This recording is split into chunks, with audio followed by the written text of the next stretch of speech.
Hello my dear kids, welcome back. I am Vandana and we are learning English grammar by Coral Publishers, and here's the book Focus English Grammar book 5. Children, today we are going to start with chapter number 7 and the name is pronouns. So pronouns are words that are used in place of noun. Now let's read the following paragraph. Madhvi is a student of class 5. Madhvi is a good girl. Madhvi took Madhvi's bag from the table. Madhvi put the books in the bag and got ready to catch the bus. Madhvi arrived punctually at the bus stop. After boarding the bus, Madhvi found that Madhvi's friend Sumita was not there. Madhvi was sad. Madhvi went to the school alone. Madhvi missed her friend. अब आप देखो ये पूरा paragraph and it is how terrible to read that word Madhavi again and again Madhavi को पढ़ना कितना मुश्किल लग रहा है, कितना बुरा लग रहा है. सो क्यों ना हम हर जगह हर बार माधवी यूज करने की जगह एक ही बार यूज करें और उसकी जगह पे कोई और वर्ड लिख दें. The paragraph sounds awkward as Madhavi is being repeated many times. और ऐसे रिपीटेशन को रोकने के लिए हम यूज करते हैं वर्ड्स जिन्हें हम प्रोनाउन कहते हैं, जैसे कि he, she, his, her, it, they, them, us, we, I. ये सारे वर्ड्स हम यूज करते हैं. Now let's read the following paragraph again. अब पैराग्राफ को हमने थोड़ा सा चेंज किया है. जैसे कि Madhavi is a student of class 5. She is a good girl. She took her bag from the table. She put that bag on the books in the bag and got ready to catch the bus. She arrived on time at bus stop at 7:30. After boarding it, she found that her friend Sumita was not there. She was sad. She went to the school alone. She missed her friend. Now, did you notice that how the sentences have been modified? अब आपने क्या देखा कि कैसे sentences को change किया गया है. Instead of writing Madhavi again and again, हमने यहाँ पे इट, शी और हर का यूज किया है. कहाँ पे? माधवी और बस की जगह पे. And these are called pronouns. इन वर्ड्स को हम प्रोनाउन कहते हैं. There are different types of pronoun. Let's read about them. So the first is personal pronoun, then comes demonstrative pronoun, interrogative pronoun, reflexive pronoun, emphatic pronoun and possessive pronoun. So let's start with personal pronouns. So pronoun which are used in place of a name of a person, place, animal or thing is called personal pronoun. ऐसे pronoun जिन्हें हम किसी person, animal या फिर thing के नाम की जगह पे यूज करते हैं उन्हें personal pronoun कहते हैं. Personal means खुद के लिए यूज करते हैं. जैसे I bought a book, मैं एक बुक लाया and it is very interesting. Book की बात हो रही है इसलिए हमने उसकी जगह पे it लिख दिया. So it is used in place of book, so it is a personal pronoun. Now there are 3 forms of personal pronoun. 3 form है personal pronoun के. जैसे first person, second person और third person की बात करें तो first person में I और me यूज करते हैं सिंगुलर के लिए, और जब हम प्लूरल की बात करते हैं तो we और us हो जाता है. सेकेंड पर्सन में you का yours बन जाता है. एंड थर्ड पर्सन में he, she, him, her, his, her, its बन जाता है they और them. I am going to my friend's home. Will you come? No, let's wait for Ritika. So girl ने पूछा मैं जा रही हूँ अपने फ्रेंड के घर, क्या तुम आओगे? तो बॉय ने रिप्लाई दिया नहीं, रुक जाओ. Let's wait for Ritika. चलो हम दोनों रितिका के लिए वेट करते. तो हम दोनों के लिए हमने आज यूज किया है.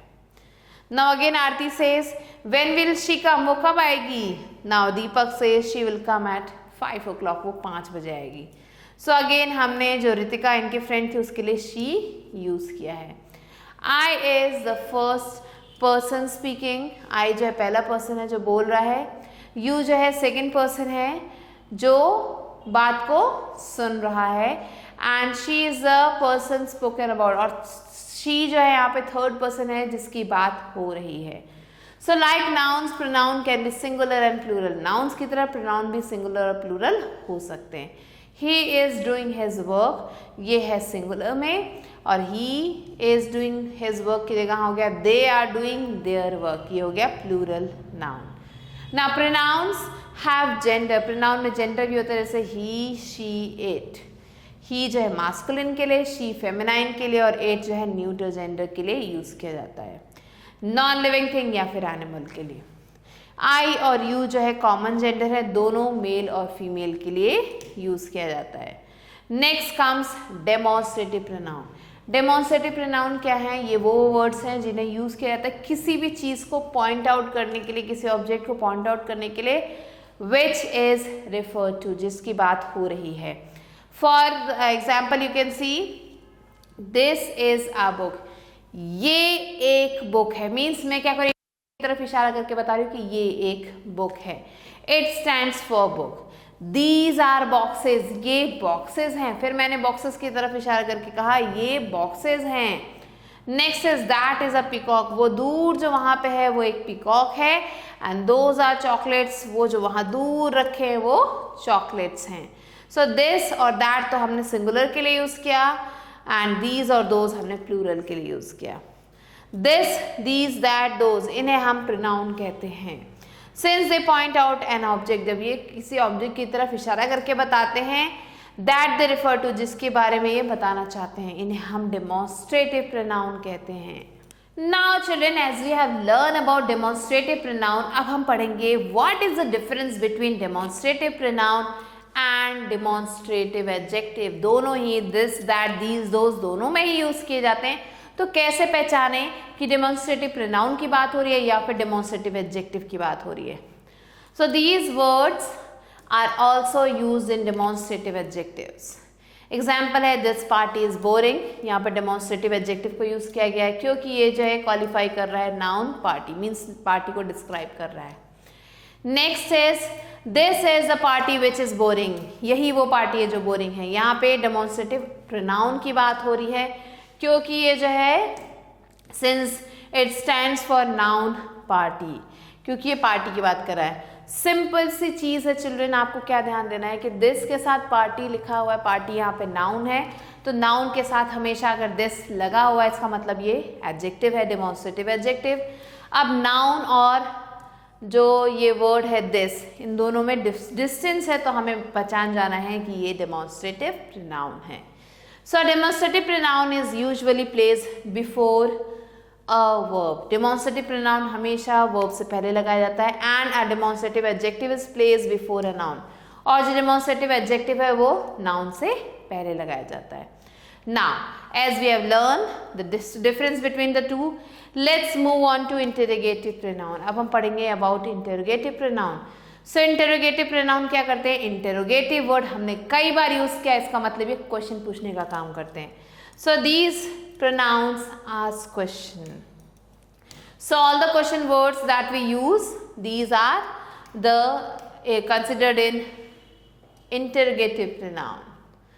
सो who won the race, whom shall they ask, which is your car, what do you want for dinner। So these are interrogative pronouns। ये जो words red में लिखे हैं इन्हें हम interrogative pronoun कहते हैं। and interrogative adjectives भी यही होते हैं, जिसमें which, what, these are also used। ये word जो है interrogative adjective में भी यूज होते हैं। अब जैसे हमने demonstrative adjective और pronoun के बीच में difference ढूंढना था, same difference आपको यहाँ पे भी ढूंढना है। Which bike is yours, अब यहाँ पे which bike, कौन से बाइक की बात हो रही, मीन्स बाइक यहाँ पे नाउन है, तो नाउन से पहले अगर ये वर्ड आता है इसका मतलब ये इंटरोगेटिव एडजेक्टिव है। Similarly which is your bike, bike और which के बीच में कितना डिस्टेंस है, इसका मतलब ये है इंटरोगेटिव प्रोनाउन। सो ऐसे हमें दोनों के बीच में डिफरेंस फाइंड आउट करना है। An interrogative adjective is placed before a noun, interrogative adjective हमेशा नाउन से पहले होता है। and an interrogative pronoun is placed before a verb, और ये जो interrogative pronoun होता है वो verb से पहले होता है। So this is a difference between the two. Next comes reflexive pronoun। अब reflexive pronoun क्या होता है? Reflexive pronouns are a specific type of pronoun that are formed by combining regular pronouns। Reflexive pronoun जो है एक specific तरीके के pronoun होते हैं जिन्हें यूज किया जाता है, जिन्हें बनाया जाता है रेगुलर प्रोनाउंस को कंबाइन करके विद द वर्ड सेल्फ और selves to give you words like himself, herself, itself, themself and myself. इन वर्ड्स की तरह से इन वर्ड्स को बनाया जाता है, मीन्स सेल्फ लगा दिया जाता है। जैसे कि my daughter worked her self, it is the object of the verb worked. यहाँ पे जो हर सेल्फ वर्ड है ये क्या है, एज अ ऑब्जेक्ट वर्क कर रहा है। My daughter and her self stands for the same person. My daughter और हर सेल्फ जो है एक ही इंसान के लिए यहाँ पे यूज हो रहा है। So the object is also the subject, यहाँ पे जो ऑब्जेक्ट है वो एज भी सब्जेक्ट है। Now in the next sentence you can see they injured themselves during the match, it is the object of the verb injured. यहाँ पे जो देमसेल्फ है ये इंजर्ड के लिए एज अ ऑब्जेक्ट वर्क कर रहा है। सो दे एंड देमसेल्व्स, ये दोनों जो है एक ही पर्सन की बात कर रहे हैं। So the object is also the subject, यहाँ पे जो ऑब्जेक्ट है वो भी एज अ सब्जेक्ट वर्क करता है। So myself, yourself, himself, herself, itself, ourself, yourself, themselves are reflexive pronoun. इन्हें रिफ्लेक्सिव प्रोनाउन कहते हैं। Now the next comes emphatic pronouns. So when reflexive pronouns are used to put emphasize on a particular noun, जब ये किसी एक noun के ऊपर emphasize करते हैं, उस पर जोर लगाते हैं, then they are called emphatic pronoun, तब इन्हें emphatic pronoun कहा जाता है। I myself, मैंने खुद से ये काम किया है, so I myself finished the work, तो यहाँ पे I myself emphatic pronoun कहलाएगा। They themselves admitted their mistake, उन्होंने खुद से अपनी मिस्टेक को मान लिया है। So they themselves एक साथ आ रहे हैं। So reflexive and emphatic pronoun always end in self or selves, ये दोनों हमेशा self या फिर self से खत्म होते हैं। Now let's quickly read the table given below to understand more about reflexive pronoun। तो reflexive pronoun के बारे में और ज़्यादा यहाँ से हम पढ़ते हैं। So here नंबर देख सकते हैं, सिंगुलर, रिफ्लेक्सिव, प्लूरल या फिर reflexive. Again first person, second person, third person की बात हो रही है। सो सिंगुलर में हम लिखते हैं आई, सेकंड पर्सन के लिए यू और थर्ड पर्सन के लिए he, she, it. Similarly reflexive pronoun में हम आई के लिए माई सेल्फ लिखते हैं, यू योर सेल्फ बन जाता है, he himself, she herself and it itself. Next plural की अगर बात करें तो वी, यू और दे बनता है। अब यहाँ पर रिफ्लेक्सिव प्रोनाउन की बात करें तो वी बन जाता है आवर सेल्स, यू बन जाता है योर सेल्स एंड दे बन जाता है themselves. So this table you have to learn. Next let's move on to possessive pronoun. So possessive pronoun क्या, अगेन ये बिलोंगिंग शो करते हैं, they show ownership. Possessive pronoun include mine, ours, his, hers, theirs and yours, ये सारे words आपको इसमें मिलेंगे। We do not use apostrophe to show possession, यहाँ पे हम apostrophe को यूज नहीं करते हैं पोजीशन शो करने के। Now let's learn the correct use of possessive pronoun। So चलिए जल्दी से possessive pronoun का करेक्ट यूसेज हम देखते हैं। The bag belongs to them, तो bag is theirs, ये है आपका correct possessive pronoun। The bike belongs to him, the bike is his. The computer belongs to her, the computer is hers. The house belongs to us, the house is ours. And the pen belongs to me, the pen is mine. So ये जो है possessive pronouns है। Next possessive pronoun के यहाँ पे कुछ rules दिए गए, जैसे फर्स्ट पर्सन में हम mine और प्लूरल में आवर्स कर देते हैं, सेकेंड पर्सन में योर्स, योर्स ही रहता है, और थर्ड पर्सन में हिज, हर्स जो है सिंगुलर में रहता है और प्लूरल में आके देयर्स बन जाता है। So this rule you have to learn. Now possessive pronoun, it does not have any possessive form, it का कोई भी पॉजेसिव फॉर्म आपको नहीं मिलेगा।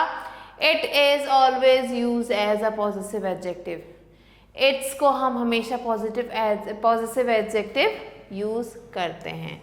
ना पॉजेसिव प्रोनाउन और पॉजेसिव एडजेक्टिव के बीच में क्या डिफरेंस है, ये हम देखेंगे।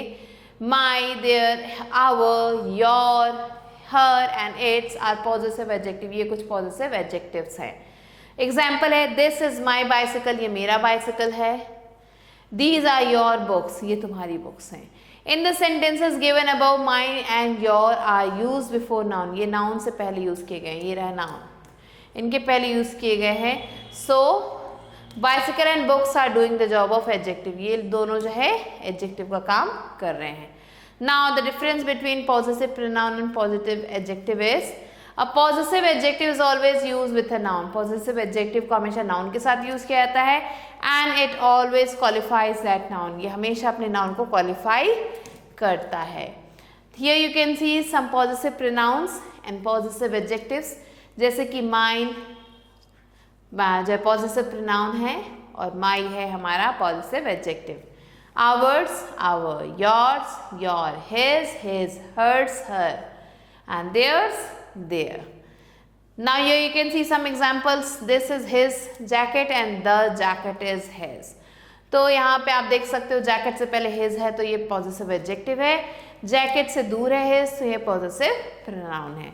So his is used both as a possessive adjective and a possessive pronoun here.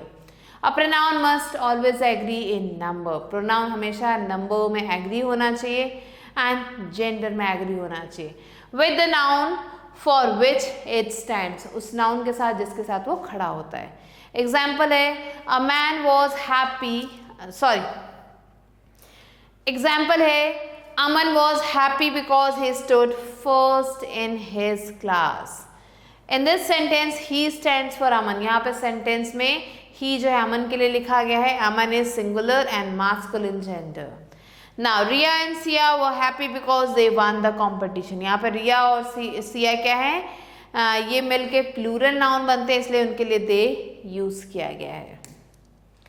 Now correct use of I and me, कैसे हम I और me को करेक्टली यूज कर सकते हैं।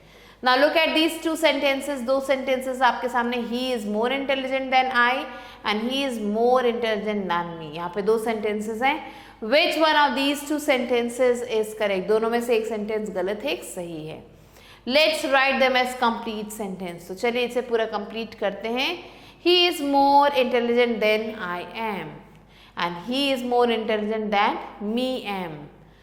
Now it's clear that sentence 1 is grammatically correct। अगर हम देखें तो जो पहला sentence है वो grammatically correct है, but he is more intelligent than I sounds very awkward। लेकिन अगर हम I लगाते तो बहुत ही अजीब लगता है सुनने में। So in informal English he is more intelligent than me is quite acceptable। इस केस में जो है he is more intelligent than me जो है काफ़ी सही लगता है। Similarly who is there?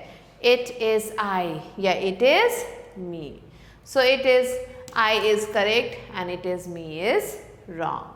Now let's quickly move on to book exercise। So children, A exercise is underline the personal pronoun in the following sentences and write the person for each। I want you to read this book।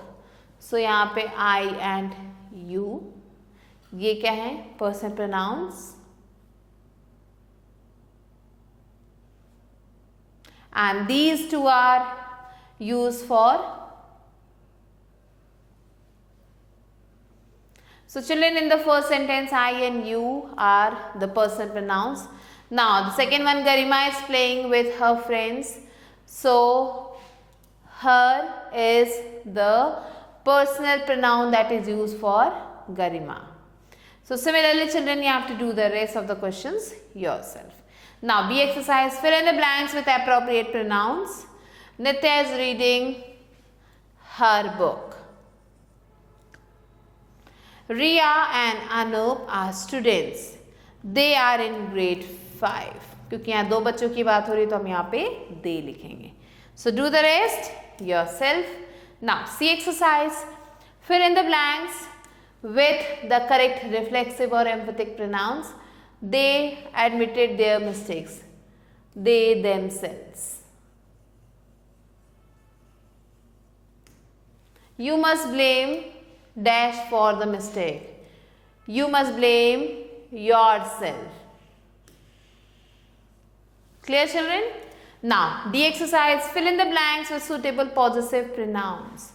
That book belongs to those kids, so that book is theirs।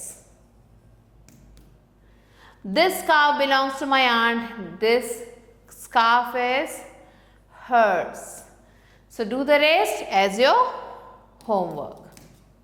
Next, E exercise.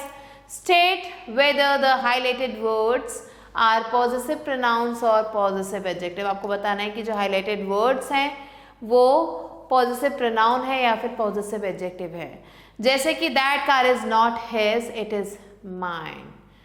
So children, here in the first sentence, this is possessive adjective, and in the second one, this is possessive pronoun. So do the rest yourself. Now, F exercise, fill in the blanks with suitable pronouns. This is an interesting book. Have you read it? So in the first one, we are going to write, have you read it? Don't worry if you lost your pencil. So do the rest, children, yourself. Now, G exercise, circle the correct option in each sentence. You and dash need to get ready. You and I need to get ready, and you and me needs to get ready. So you and I need to get ready. David told me to leave. David told I to leave. David told me to leave. So the rest is your homework. And with this, children, we have completed the chapter. I hope you enjoyed learning it. I'll be meeting you soon with a new video. Till then, stay tuned and thanks for watching.